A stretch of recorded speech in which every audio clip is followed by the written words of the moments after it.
This is episode 23 of me sitting down once a week to talk about life and business. Welcome back to Monday Diaries. Let's go.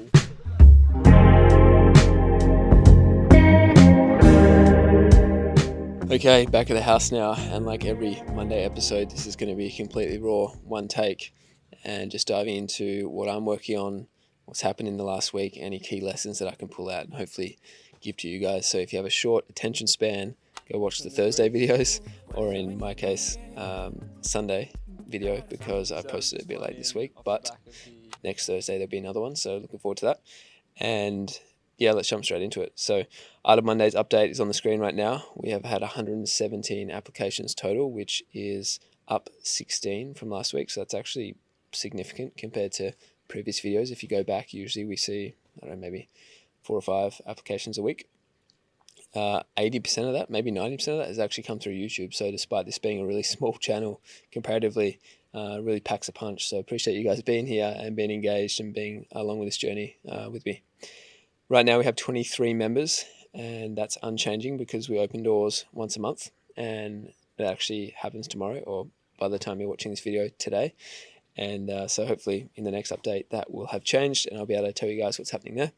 The average member does about $3 million a year and is 25, 26 years old, just for context, much like many of the people in this house that I'm living with right now. And we're getting to the end of this trip, so I've got heaps of like learnings and lessons that I want to distill down and give to you guys, because I learned a lot and I feel like I evolved a lot as a person being here this week.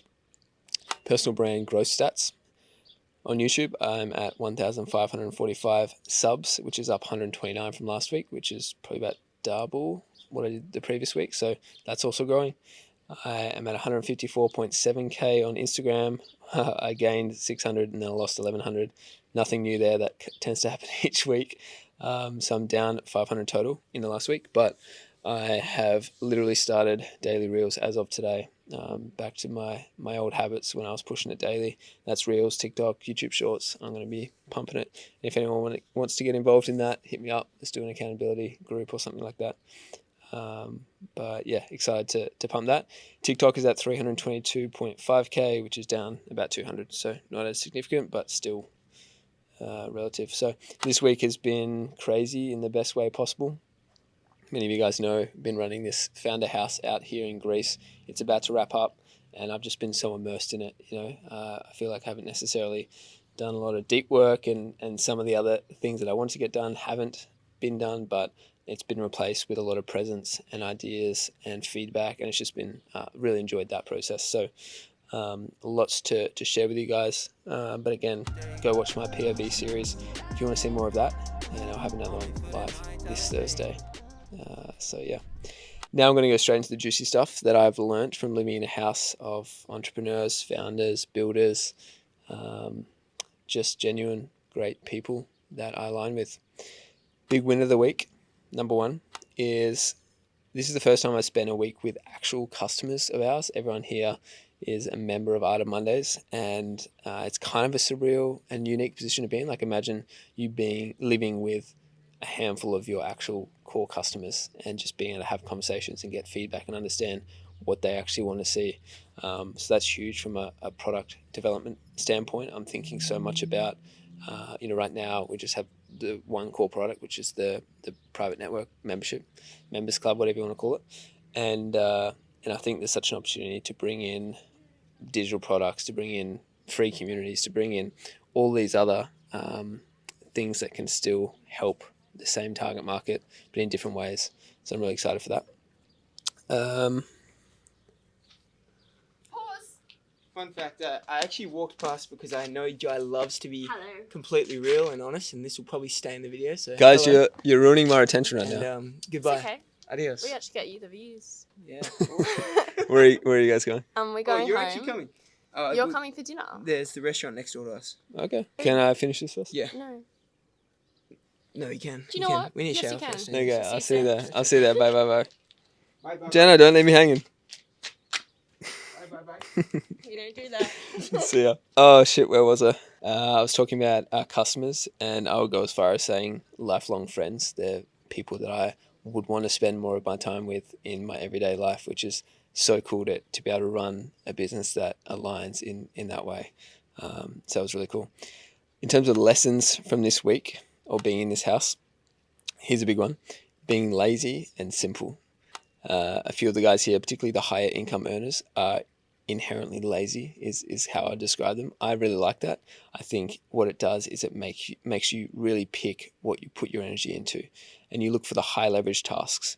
And once you find the high leverage tasks, you just do nothing else but those, and you either delegate, automate, or eliminate everything else. So Dan Coe talks about this. He says, if it's creative problem solving, you do it. If it's anything else, delegate, automate, or eliminate. And I'm really trying to implement that into what I do, and just focus on the high leverage tasks. Oh, we have another interruption. You might continue. All right, I'll continue. Oh yeah, another example of this is when beginners, when they start a business, realistically they should be looking for customers, but they spend often most of their time on branding or website or registering your company and things that you tell yourself are important, but really all that is important is you finding a customer and having a way for that customer to pay for what you're offering. And that's an example of high leverage in the case of a big beginner. So finding those high leverage things, obsessing over those, and doing nothing else but those is kind of the takeaway there. Be lazy and simple.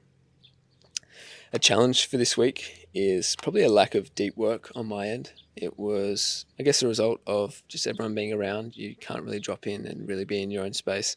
You can go and sit out here by yourself, but even then you're kind of half in, half out. So it wasn't a lot of deep work, but it was a worthy sacrifice because you get a lot of other benefits, the ideas and other conversations that happen. So worth doing, from time to time. And finally, one thing to ponder. Everything... You're just going to stare at me now? No, I'm gonna leave you now. Go. Thanks for cuddling. That'll be there. Okay, just finished. See ya. One thing to ponder is that everything you do has an opportunity cost. Opportunity cost is essentially all the things that you're missing out on when you choose to go down a certain direction. So, for example, choosing a business model to pursue, and I'll talk from my own experience. Last year, I owned 50% of an e-commerce business that was doing $1.5 million a year in revenue. And I chose to step away from that because I believed that I could create more fulfillment and impact pursuing what I'm currently pursuing instead of doing that. So I zoomed out like a year from that point, and I thought either I continue on this path for a year and have X result, or I continue on this new path. And even though the monetary outcome probably isn't going to be as great in a year period, the alignment, the fulfillment will be much greater, and the monetary outcomes will come in the next sort of 2 or 3 years. So the opportunity cost of continuing on this path was actually greater than just doing this new thing. So yeah, I guess the question for you is, what right now is the opportunity cost of you continuing on the pathway that you're on? And really take a second to think about that, because these things don't come lightly, but they matter a lot in the long run. So that's it for today. I'll share that full story of the brand sometime in a future video, but I appreciate you being here. Subscribe if you want to hear that, and I hope you start fuck with Mondays too. Peace.